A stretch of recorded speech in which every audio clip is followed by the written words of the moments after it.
Ready to move in premium triplex villas at Kollur APR Projects. నమస్కారం, welcome to temple tour with Gitanjali.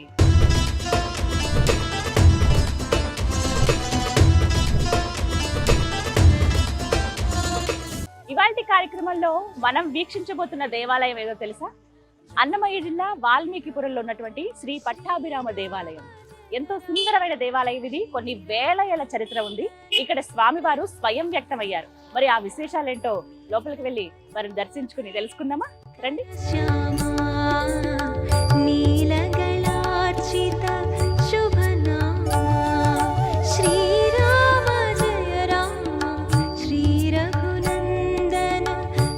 ఎంతో సుందరమైన దివ్యమైన ఆలయం ఇది. మనకి రోడ్ సైడే కనిపిస్తుందండి. మనకి తిరుపతి నుంచి 80 కిలోమీటర్లు, అలాగే మదనపల్లి నుంచి 18 కిలోమీటర్ల దూరంలో ఉంటుంది పట్టాభిరామాలయం. ఈ క్షేత్రం అనేది చాలా చాలా ప్రత్యేకం. ఇక్కడ స్వామివారు ముందుగా మనం లోపలికి వెళుతున్నాం. రాజగోపురాన్ని చూడొచ్చు. 4 అంతరాల్లో మనకు కనిపిస్తుంది. ఎంత సుందరంగా ఉందో తెలుసా? ఈ ఆర్కిటెక్చర్ ఇవన్నీ కూడా మనకి విజయనగర రాజులు శ్రీకృష్ణదేవరాయల వారు ఒకే పద్ధతిలో ఆయన ఆలయాలు నిర్మించుకుంటూ వెళ్ళారు కదా, ఆ శిల్పశైలి మనకి ఇక్కడ కనిపిస్తుంది అనమాట. ఓ, లోపలికి వెళ్దాం. పెద్ద పెద్ద ద్వారాలు ఉన్నాయో. ఈ రాతి ఇవి చూస్తే అర్థమవుతుంది ఎన్ని వేల సంవత్సరాలు అయిపోయిందో, ఎంత చరిత్ర ఉందో ఈ ఆలయానికి అని చెప్పి. చక్కగా చెక్కారో చూడండి. అప్పటి శిల్పులు నిజంగా చాలా చాలా గ్రేట్. అసలు భలే ఉన్నాయి. ఈ ఆలయానికి సంబంధించి ఇక్కడ ఒకటి ఫలకం ఏర్పాటు చేశారు. ఇందులో ఆ చరిత్ర అంత రాశారనమాట. శ్రీ రామచంద్ర పరబ్రహ్మణే నమః, తిరుమల తిరుపతి దేవస్థానం వారి ఆధ్వర్యంలోనే ఈ ఆలయం ఉందన్నమాట. ప్రస్తుతం అక్కడ ప్రతి కార్యక్రమాలు అక్కడి నుంచి జరుగుతున్నవే. వాల్మీకిపురం ఇందాక నేను చెప్పినట్టుగా ఇంతకుముందు వాయల్పాడు అని పిలిచేవారట ఈ ప్రాంతాన్ని. ఇక్కడ శ్రీ సీతా లక్ష్మణ భరత శత్రుఘ్న హనుమత్ సమేతంగా శ్రీ పట్టాభిరాముడు వెలిశారు. జాంబవంతుల వారు ప్రతిష్ఠించారు. ఇదే నేను మీకు చెప్పాలనుకున్నాను. చాలా ప్రత్యేకం ఇది. వాగ్గేయకారులు అన్నమాచార్యుల వారు ఈ క్షేత్రాన్ని దర్శించి పలు కీర్తనలు కూడా సమర్పించారట. 1997 అప్పుడు దేవాదాయ ధర్మాదాయ శాఖ వారు, తిరుమల తిరుపతి దేవస్థానం వారు అలాగే ఈ ఆలయాన్ని స్వాధీనం చేసుకున్నారు. సో అప్పటి నుంచి నిత్యం ఇక్కడ జరిగేటువంటి కైంకర్యాలన్నీ కూడా అక్కడ స్వామివారి ఆధ్వర్యంలో అలా జరుగుతున్నది. సో ఇవి మనం ముందుగా తెలుసుకుని లోపలికి అడుగు పెట్టచ్చు. ఓ, ఎంత పెద్దగా ఉంది దేవాలయం. దేవాలయాలు అసలు ఎంత సుందరంగా ఉన్నాయో కొన్ని ఇప్పటికీ తెలుసుకోలేకపోయామే. ఇన్ని రోజులు అయిందా ఇక్కడికి రావడానికి అనిపించింది నాకు చూడగానే. ఫస్ట్ చెప్పారు స్వయం వ్యక్తం అయ్యారు ఇక్కడ స్వామివారు. ఇందాక మీరు చూసినట్టుగా జాంబవంతుల వారు ప్రతిష్ఠించారు ఇక్కడ వారిని అని చెప్పి. పేరులోనే, ఊరి పేరులోనే మనకు తెలుస్తుంది ఏంటంటే వాల్మీకం అంటే పుట్ట. ఇప్పుడు మన లోపల ఎవరైతే స్వామివారు ఉన్నారో వారికి ఏవైతే అర్చనలు జరుగుతున్నాయి, ఏ విగ్రహాలకైతే అవి కూడా స్వయం వ్యక్తమయ్యాయట. వీటికి సంబంధించిన ఒక కథనం కూడా ఉంది, చెప్తాను మీకు మాటల్లో. ఒకసారి ఇలా చూడొచ్చు. గోవుల కోసం గోసేవ చేసుకుంటే ఎంత పుణ్యమో కదా. మన ఇళ్లలో అవి సాధ్యం కావు, ఊర్లలో అయితే అవి సాధ్యమయ్యేవో, కానీ ఇలా కొంచెం నగరాల్లో ఉన్నప్పుడు, సిటీస్లో ఉన్నప్పుడు అవి సాధ్యం కాదు. అలాంటి వాళ్ళు చక్కగా గోసేవ చేసుకుంటే గోవులో సకల దేవతలు కొలువై ఉంటారని అంటారు కదా, అలా గోసేవ చేసుకుంటే ఎంత పుణ్యమో మనకి నిజంగా. ఇక్కడ చూడండి ఎంత పెద్ద గంట ఉందో. మా నైవేద్యం అప్పుడు ఇలా ఘంటానాదం చేయొచ్చు, చేస్తారు అప్పుడు. ఎంత పెద్ద గంట ఉంది, చాలా వెయిట్ ఉంది ఇది. చుట్టూ ఉన్న ప్రాకారాలు కూడా ఒక్కసారి చూడండి ఎంత అద్భుతంగా ఉన్నాయో. ఇక అలా మనం ఒకసారి చూస్తే ఆ గోడలు అవన్నీ కూడా చూడండి. విజయనగర రాజులు ఎవరైతే ఉన్నారో శ్రీకృష్ణదేవరాయలు వారు ఇవన్నీ ఈ ప్రాకారాలన్నీ కూడా వారు చేసినవే, చుట్టుపక్కలవి మాత్రమే. ఇంకా ముందు చోళరాజులు ఎవరైతే ఉన్నారో వాళ్ళు ఈ ఆలయానికి 13వ శతాబ్దంలో మరమ్మతులు కూడా చేశారని చెప్పి మనకి ఆనవాళ్ళు కూడా ఉన్నాయి. కానీ 13వ శతాబ్దంలోనే మరమ్మతులు జరిగాయంటే ఇంకా ముందు ఎప్పుడుందో అనేది నిజంగా చెప్పలేమంటే. అందుకని ఇన్ని వేల సంవత్సరాల చరిత్ర ఉందన్నమాట. ప్రధానంగా చుట్టుపక్కల ప్రాకారాలన్నీ కూడా మనకి ఇందాక చెప్పినట్టుగా విజయనగర సామ్రాజ్య రాజు ఎవరైతే ఉన్నారో శ్రీకృష్ణదేవరాయల వారు వాళ్ళు చెక్కిన శిల్పాలు అవి మనకు కనిపిస్తుంది అన్నమాట, ఆర్కిటెక్చర్. కానీ ఇది గర్భాలయం ఏదైతే ఉందో ఇది మనకి చోళకళ ఉట్టిపడుతూ ఉంటుంది ప్రతి చోట. మీరు లోపలికి వెళ్ళి చూస్తే అనుభవం తెలుస్తుందండి. టచ్ చేసినప్పుడు అరే భలే ఉన్నాయి, బయట చూసిన వాటికి వీటికి ఇంత డిఫరెన్స్ ఉందా అని అనిపిస్తుంది అనమాట. ఇలా ఒక్కొక్కటి చూసుకుంటూ వెళ్ళొచ్చు. వాటర్ ప్లాన్స్ ఇవి. శ్రీవారి పోటు, ఇక్కడ స్వామివారి ప్రసాదం తయారవుతుంది అన్నమాట. అన్ని ప్రత్యేకమే కదా. శ్రీవారి పోటు అనగానే మనకు గుర్తొచ్చేది ఏది? తిరుమల తిరుపతి దేవస్థానం. ఇక్కడ శ్రీవారి ఫోటో అన్ని వండి వారుస్తారనమాట ఇక్కడే. వేటికవే ప్రత్యేకంగా ఉన్నాయి. ఎంత నీట్గా మెయింటైన్ చేస్తున్నారంటే ఆలయాన్ని కూడా చాలా చక్కగా సుందరంగా ఉందండి. ఇప్పటికీ ఇంకా డెవలప్మెంట్స్ జరుగుతున్నాయి ఎక్కడికక్కడ, అవి మనం చూస్తున్నాం ఆ కన్స్ట్రక్షన్లో. గోడల్ని మాత్రం అండి, గర్భాలయం గోడల్ని అలాగే ఉంచేశారు, వాటికి మళ్ళీ పెయింట్లేసి అలా కాకుండా. ఎందుకంటే అప్పట్లో రాతి ఎలా తీసుకొచ్చేవాళ్ళో తెలియదు, ఇదంతా కొంచెం కొండ ప్రాంతం కదా. ఇప్పుడంటే ఇన్ని ఫెసిలిటీస్ ఉన్నాయి, వెహికల్స్ సపోర్ట్. అప్పట్లో అసలు అంతా ఏనుగులు, గుర్రాలు ఇవే కదా సహాయం. అవి చూడండి, ఆ రాళ్ళు ఎంత పెద్ద పెద్ద రాళ్ళు. ఓ, ఈ స్టోన్స్ అసలు అప్పటి కొన్ని వేల ఏళ్ళ చరిత్ర ఉందన్నమాట ఈ రాతికి కూడా. చిన్న చిన్నవే మనం కొంచెం దగ్గర క్లోజ్గా గమనిస్తే తెలుస్తాయి. ఇవ్వండి, ఆదిశేషు ఇలా చుట్టుకుని ఉన్నట్టుగా పడగ విప్పినట్టుగా కనిపిస్తుంది. అణువణువున ఆ శిల్పకళ నిజంగా అద్భుతం. ఇవి ఇప్పుడు చూసినటువంటి ఈ ప్రాకారాలన్నీ కూడా శ్రీకృష్ణదేవరాయల వారు అప్పుడు ఇవన్నీ డెవలప్, అంటే ఒక్కొక్కలే రాజుల పరిపాలనలో కొంచెం కొంచెం అలా డెవలప్ అవుతూ వచ్చిందనమాట మనకి. ఈ ఆలయానికి సంబంధించిన చరిత్ర ఏమిటి అని అంటే, పూర్వకాలంలో అప్పుడు వాల్మీకి మహర్షి అలాగే జాంబవంతుల వారు చాలా ప్రార్థన చేశారంట ఆ శ్రీరామచంద్రుడికి. అయ్యా, నువ్వు ఇక్కడ వెలిస్తే ఎంతోమందికి నీ గురించి తెలుస్తుంది, నీ పరిపాలన ఏ విధంగా తెలుస్తుంది, నువ్వు ఉండడమే మాకు ఒక విశేషం స్వామి, నువ్వు మాకు కరుణించు, మాకు కనపడు అని చెప్పి నీ అంతటి నువ్వే ఇక్కడ ఉద్భవించాయ్యా అని ఎంతో వేడుకుని ప్రార్థన చేశారట ఆయన అనుగ్రహం కోసం, ఆయన కటాక్షం కోసం. అలా వారు అలా తపస్సు చేస్తూ ఉండగా ఒకనొక సమయంలో శ్రీరాముల వారు ప్రత్యక్షమయ్యారు. ఏమైంది, ఎందుకు మీరు ఈ విధంగా తపస్సు చేస్తున్నారు, మీ తపస్సుకు మెచ్చాను నేను, మీకు ఏం కావాలని అడిగితే, అయ్యా మాకు ఇంకే కోరికలు అవసరం లేదు స్వామి, నువ్వు ఇక్కడ ఉండు చాలు, నీ అంతటి నువ్వే స్వయంభుగా నువ్వు వ్యక్తమైతే ఈ ప్రాంతం అంతా కూడా సస్యశ్యామలం అవుతుంది, నీ కృపతో ప్రజలందరూ కూడా సుభిక్షంగా ఉంటారని అడిగితే తడవుగా ఆయన వరాలు ఇచ్చే దేవుడే కదా శ్రీరాముడు. ఏమన్నా సరే ఆ చక్కగా చిన్ని నవ్వుతో అందరిని అలా కట్టిపడేస్తారు ఆయన. అయితే తప్పకుండా, అయితే వారు అడిగింది, అయితే మాకు ఒక విన్నపం ఉంది స్వామి, ఈ విధంగానే నువ్వు ఇక్కడ వ్యక్తం అవ్వాలి అండి. ఏమిటి అని అడిగితే, సోదరులతో పాటుగా అమ్మవారు, నీ సోదరులు ఎవరైతే ఉన్నారో వారితో పాటుగా నువ్వు ఇక్కడ వ్యక్తం అవ్వాలని అడిగారట. ఇంకేముంది, భక్తుల కోరికను మన్నించేవారే కదా ఆ శ్రీరామచంద్రుడు, తప్పకుండా నేను స్వయం వ్యక్తం అవుతానని చెప్పి స్వామివారు అక్కడ వ్యక్తమై వెంటనే అంతర్ధానం అయిపోయారట. తీరా చూస్తే ఎక్కడా కనిపించలేదు. దూరంగా అలా వెళ్తూ ఉంటే వాల్మీకి మహర్షికి అలాగే జాంబవంతుల వారికి ఒక పుట్ట కనిపించింది. పుట్ట ఉందేంటి ఇక్కడ అని వెళ్ళి చూసేటప్పటికి ఆ పుట్టలో స్వామివారి రూపం కొంచెం కనపడిందంట. ఇంకా వాళ్ళ ఆనందానికి హద్దులు లేకుండా పోయాయి.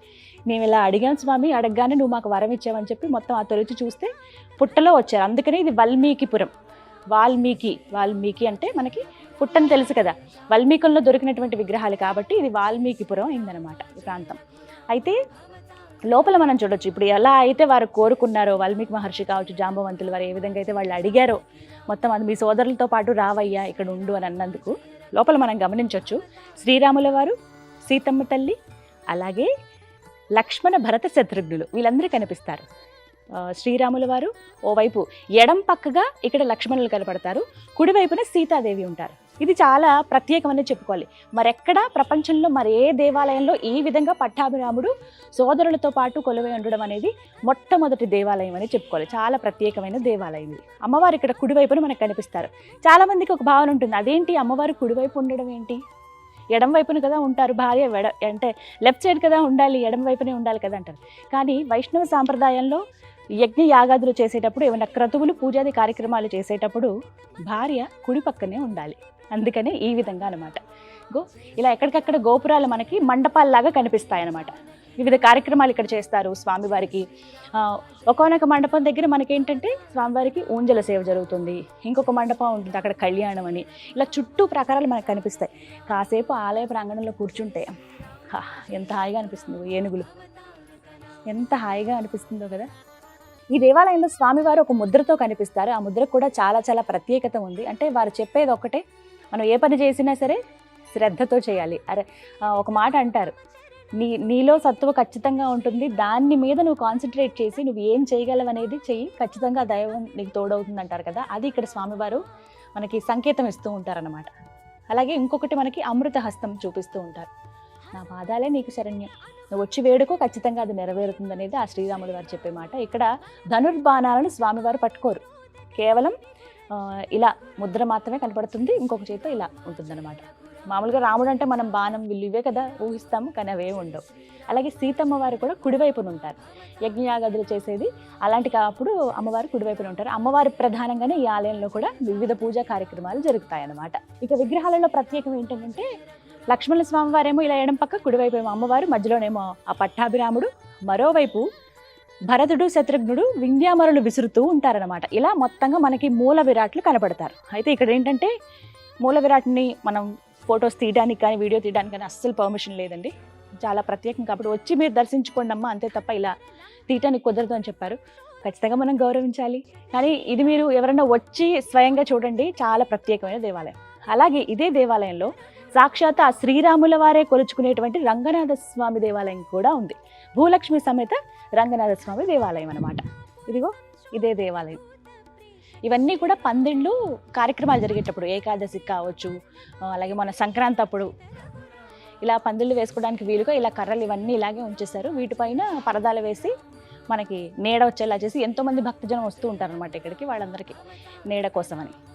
ఇది రంగనాయకుల దేవస్థానం. మనకి భూలక్ష్మీదేవి సమేతంగా జయ విజయాలు ముందుగా ఉండగా లోపల స్వామివారు చక్కగా శయనిస్తూ ఉంటారన్నమాట, యోగ నిద్రలో ఉంటారు. ఎంత బాగుంటుందో మూర్తి. మనకు అన్నీ కూడా కృష్ణశిల, శాలిగ్రామశిల వీటితోనే ఉంటాయి, కానీ చాలా అందంగా ఉంటారు స్వామి. అయితే చూస్తూ మనం ఒక ద్వారంలోంచి మొత్తం స్వామివారిని చూడలేం, సగం మాత్రమే, నాభి వరకు మాత్రమే మనం స్వామివారిని చూడగలం. ఇక మిగతా భాగం ఇలా వంగి ఇటుపక్కకి వచ్చి చూడాలన్నమాట. ఇక్కడ ద్వారం చూడండి ఎంత బాగుందో. ఇది గర్భగుడికి లోపలికి వెళ్ళటానికి ఇంకొక మార్గం అనమాట. వుడ్ తోటి చేశారు, చాలా చక్కగా. జయ విజయాలు వీళ్ళకి ఒక వరం కదా ద్వారపాలకులుగా ఉండడానికి. ఇక్కడ శయనించి ఉన్నారు చూసారా విష్ణుమూర్తి, భలే ఉంది అసలు. ఒడ్డులోంచి బ్రహ్మదేవుడు వచ్చింది, ఆంజనేయ స్వామి, అలాగే గరుత్మంతుడు, అమ్మవార్లు ఇద్దరు యోగ నిద్రలో ఉన్నారండి స్వామి ఆదిశేషు పైన. చూసినప్పుడు ఏమనిపిస్తుంది అంటే భలే ఉంది కదా, మనం అందులో తన్మయత్వం అలా లీనమైపోతాం అంతే. అందులో ఇక్కడ స్వామివారు ఏంటంటే మనకి ఉత్తరముఖంగా దర్శనమిస్తారు. అలాగే రంగనాయక స్వామివారు దక్షిణం వైపుగా ఉంటారనమాట, రెండు భాగాల్లో. రంగనాయక స్వామివారు ఇటువైపు ఉండడానికి కారణం ఏంటంటే ఇంతకుముందు ఇక్కడ బాహుదా నది ఉండేది. ఆ నది ప్రవహించే ఎప్పుడైనా సరే రంగనాయక స్వామివారు నదీ తీరాల దగ్గర అక్కడే వెలుస్తారనమాట. ఆయన స్వయం వ్యక్తం అవ్వడం కూడా అదే విధంగా ఉంటుంది. అయితే ఇప్పుడంటే ఇక్కడ అన్నీ ఇల్లు వచ్చేసాయి, కానీ ఇంతకుముందు బాహుదా నది ప్రవహించేది. ఆ నది ఎదురుగుండానే స్వామివారిని అలా ప్రతిష్ఠించారు. అది కూడా 17-18వ శతాబ్దంలో జరిగినవే ఇవన్నీ కూడా. అలాగే ఇదే ఆలయ ప్రాంగణంలో ఇంకొక దేవాలయం కూడా మనం చూడొచ్చు. ఇగో ఇక్కడే శ్రీ రుక్మిణి సత్యభామ సమేత శ్రీకృష్ణ స్వామి పాండురంగ విఠల అని అంటారు. ఇక్కడి నుంచి అంటే వాల్మీకిపురానికి కొద్ది దూరంలో విఠలం అనే ఒక ప్రాంతం ఉంది. అక్కడ స్వామివారి పూజలు జరిగేవి, చాలా చక్కగా దేదీప్యమానంగా స్వామివారి దేవాలయం ఉండేది. నా తర్వాత రోజుల్లో ఏం జరిగిందంటే, ఇంతకుముందు మనకు తెలుసు కదా, వేరే మతస్థులు కావచ్చు, కొంతమంది రాజులు దండయాత్ర చేసేవారు, కొన్ని దేవాలయాల్ని ధ్వంసం చేశారు. అందులో భాగంగానే విఠలంలో ఉన్నటువంటి శ్రీకృష్ణ స్వామి, రుక్మిణి సత్యభామ అమ్మవార్లు ఉన్నటువంటి ఆ దేవాలయం పైన కూడా దాడి జరిగింది. స్వామి అమ్మవారిని కాపాడుకోవాలనే ఉద్దేశంతో అక్కడి నుంచి తీసుకువచ్చి ఇలా పట్టాభిరామాలయంలో వారిని ప్రతిష్ఠించారనమాట. ఇక్కడ మనం అవే విగ్రహాలను చూడొచ్చు, ఎంత చక్కగా ఉంటారో. ఎప్పుడు జరిగేటువంటి పూజలే కావచ్చు, కళ్యాణాలు ఇవన్నీ కూడా ఇక్కడ కూడా జరుగుతాయన్నమాట. ఒకసారి రామాలయంలో అడుగు పెట్టామంటే సపరివారం, రామ్ పరివారం అంతా మనం దర్శనం చేసుకోవచ్చు. అలాగే బయట మనకి రంగనాయక స్వామిని చూడొచ్చు, అలాగే ఇక్కడ కృష్ణ భగవాన్ని కూడా చూడొచ్చు అనమాట. అలాగే ఇదే దేవాలయంలో చెన్నకేశవ స్వామి కూడా కొలువై ఉన్నారు. వాల్మీకి మహర్షి విగ్రహం మనం చూస్తాము. అలాగే ఆళ్వార్లు ఎవరైతే స్వామివారిని కీర్తించారో, పూజించారో ఇవన్నీ కూడా. ఇక్కడ ప్రత్యేకంగా స్వామివారి గురించి అన్నమాచార్యుల వారు కూడా కొన్ని కీర్తనలు పాడారు. అందులో వాల్మీకిపురం వాయల్పాడు అనే పేరు కూడా వచ్చింది. ఆ కీర్తనలు కూడా మనకి ఒకసారి చరిత్రలోకి వెళ్ళి తొలి వాగ్గేయకారులు ఎవరైతే ఉన్నారో పద కవిత పితామహులు అన్నమాచార్యుల వారు కీర్తించినటువంటి ఆ కీర్తనల్లో ఇప్పుడు నేను చూపిస్తున్నటువంటి ఈ పట్టాభిరామాలయం ప్రస్తావన కూడా ఉంది. కావాలంటే ఒకసారి మనం చెక్ చేసుకోవచ్చు కూడా.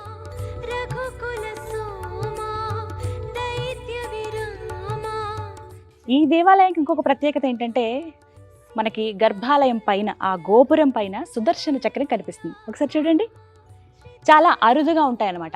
అదే గోపురం ఇంకొకటి మనకి లోపల హనుమాన్ ఉంటారు, ఆంజనేయ స్వామి ఉన్నటువంటి గోపురం పైన మనకి కలశం కనిపిస్తుంది. కానీ ఇక్కడ మాత్రం సుదర్శన చక్రం కనపడుతుంది. ఇలా సుదర్శన చక్రం ఉన్నవి మన తెలుగు రాష్ట్రాల్లో 5 మాత్రమే ఉన్నాయి. అలా పంచక్షేత్రాల్లో ఈ క్షేత్రం కూడా ఒకటనమాట. ఎంతో సుప్రసిద్ధమైన అలాగే ఎంతో మహిమాన్వితమైన క్షేత్రంగా కూడా ఈ పట్టాభిరామాలయం చెప్తారు. ఇక్కడ మనకి సుదర్శన చక్రం, స్వామివారి చేతుల్లో ఉండేటువంటి ఆ సుదర్శన చక్రమే గర్భాలయం పైన కనిపిస్తుంది అనమాట. అలా స్వామివారి దర్శనంకి వచ్చిన వాళ్ళు ప్రదక్షిణ చేస్తూ చేస్తూ ఆ సుదర్శన చక్రానికి కూడా నమస్కరించుకుంటారు. జై శ్రీరామ్. ఇక బ్రహ్మోత్సవాలు జరిగేటప్పుడు అండి, సంవత్సరానికి ఒకసారి బ్రహ్మోత్సవాలు జరుగుతాయి. అప్పుడు ఇక్కడ స్వామివారికి ఊంజల సేవ జరుగుతుంది అనమాట. ఊంజల మండపం అని రాసింది. ఉయ్యాల మండపం చాలా స్పెషల్ కదా స్వామివారికి. హాయిగా ఆయన అలా ఉయ్యాలలు ఊగుతూ ఉంటే మనం అలా తన్మయత్వానికి లోనయ్యి పాటలు పాడుతూ స్వామివారికి సంబంధించిన కీర్తనలు మనం పాడుతూ, అలాగే వివిధ కార్యక్రమాలు ఏవైనా ఉన్నా కూడా అన్నీ కూడా ఇక్కడ ఇదే మండపంలో చేస్తారనమాట. ప్రత్యేకించి బ్రహ్మోత్సవాలు అప్పుడు మాత్రమే. అక్కడి నుంచి చూడడానికి చాలా మంది కూర్చోడానికి వీలుగా ఇక్కడ అన్నీ కూడా పరదాలు అవన్నీ వేసి ఉంచుతారు. భక్తులందరూ కూడా చూడొచ్చు అనమాట. ఇక నెక్స్ట్ ఎప్పుడెప్పుడా నాకు ఆ స్వామివారిని చూడాలి, ఎప్పుడెప్పుడు చూడాలా అన్న కోరిక ఉంది. అది మరికొద్ది క్షణాల్లో నాకు తీరబోతుందనమాట. స్వామివారి దగ్గరికి వెళ్ళాలంటే ముందుగా ధ్వజస్తంభానికి మనం నమస్కరించుకుంటాం. రామభద్ర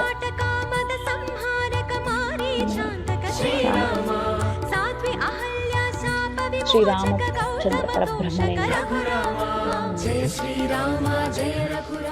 అన్నీ ఆయన రూపాలే కదా ఏవైనా కూడా. నాకు ఫస్ట్ ఆలయం గురించి చెప్పినప్పుడు అనిపించింది, స్వయంగా ఆయన స్వయం వ్యక్తమయ్యారు. అలా వ్యక్తమైన విగ్రహాలను తీసుకొచ్చి జాంబవంతుల వారు, వాల్మీకి మహర్షి ప్రతిష్ఠించినవన్నమాట. అంటే ఊహించుకోండి ఎంత సుప్రసిద్ధమైనవో, ఎన్ని వందల సంవత్సరాలు, ఎన్ని వేల సంవత్సరాల చరిత్ర ఉందో. 13వ శతాబ్దంలోనే ఈ ఆలయానికి మరమ్మతులు చేశారు. జస్ట్ ఏవో మార్పులు చేసి సంప్రోక్షణలు అవి జరిపారని చెప్పి మనకి లిఖించినట్టుగా కూడా మనకి కొన్ని యూనివర్సిటీస్లో మనకి తెలుస్తాయి. ఎందుకంటే పాత కాలంలో జరిగినవి, అంటే ఆ పూర్వకాలంలో జరిగినటువంటి సంగతులు కావచ్చు, ఆలయాలకి సంబంధించినవన్నీ కూడా కొన్ని నిక్షిప్తం చేస్తూ ఉంటారు. అక్కడ మనకి వీటికి సంబంధించిన చరిత్ర కూడా ఉంటుందన్నమాట. ఇంకెందుకు ఆలస్యం, లోపలికి వెళ్ళిపోదామా మరి? అయితే ఒక్క మాట చెప్తాను, ఆలయంలోకి వెళ్ళే ముందు మనకి లోపలికి కెమెరా అనేది అలౌ చేయరు. కాబట్టి నేను వెళ్ళి స్వామివారిని చూసి దర్శించుకుని పూజ చేసుకుని వచ్చిన అనుభవం చెప్తాను. ఓకేనా? నమో రామచంద్ర.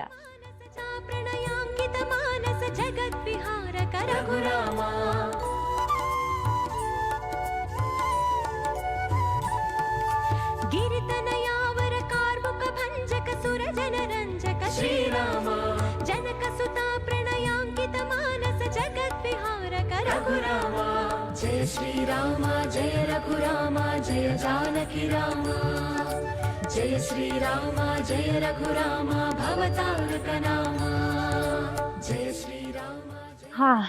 ఎంత చక్కగా దర్శనమైందో స్వామిని చూడడానికి. నిజంగా 2 కళ్ళు సరిపోలేదండి. మొత్తం ఆయన సపరివారంగా కనిపిస్తుంటే అబ్బా, ఒక్కొక్క విగ్రహాన్ని చూస్తూ చూస్తూ చూస్తూ నాకు అసలు భలే అనిపించింది.